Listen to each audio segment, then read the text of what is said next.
my baby.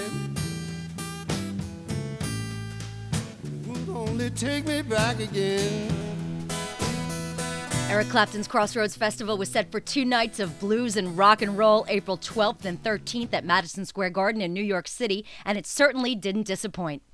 The festival, the profits of which go to benefit the Crossroads Center to help chemically dependent individuals, kicked off day one with an acoustic set of Eric and later Vince Gill to perform Tears in Heaven, Lay Down Sally, and Wonderful Tonight, and it just got better from there.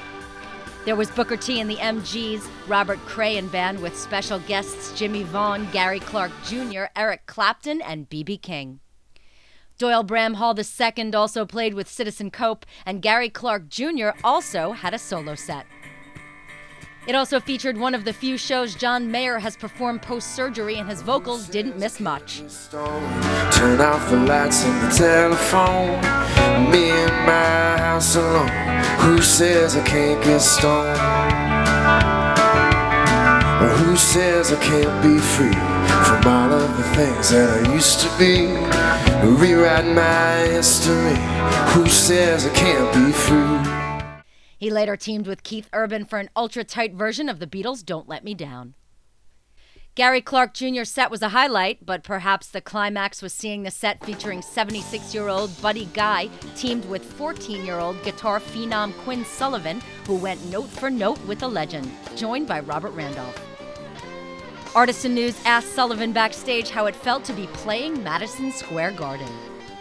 It's speechless in words, you know what I mean? It's crazy, you know what I mean? It was so cool for a buddy to invite me to this special festival, you know, Crossroads. All of my heroes are playing at this, you know, Almonds are playing right now, you know, big fans of them, you know, all these people are just amazing, you know what I mean? So I'm really speechless in words about that. It was incredible, really. We also asked Randolph about his set with the legend. For us, it's great to be accepted by these guys. You know, I mean, if you look at my new album that's coming out, it's called Lickety Split, by the way, Lickety Split. Hashtag Lickety Split, licketysplit.com, lickety chocolate, lickety split, whatever you want to say it. Banana Lickety Split. It's going to be twisted 30 different ways. But you know, we have Buddy Guy and we have Carlos Santana, and those guys were willing.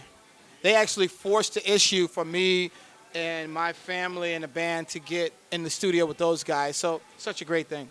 Earl Klugh also had a set with his easy acoustic jazz finger-picking style, and he talked about how he got involved with Crossroads. Well, some years ago, I was playing in Japan, in Tokyo, at a little club, and we were there for a couple of weeks.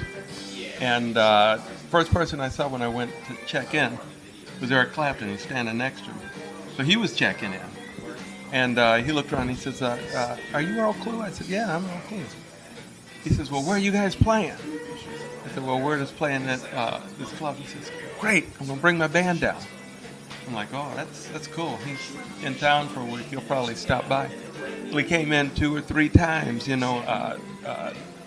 he'd come to Detroit, during that time, I'd go see him, so it was good. Closing featured a set by the Allman Brothers, highlighted by an appearance by Eric Clapton for a version of Derek and The Dominoes, Why Does Love Got to Be So Sad? Tonight was to feature Jeff Beck, Johnny Lang, and Los Lobos, so many of the Day One performers.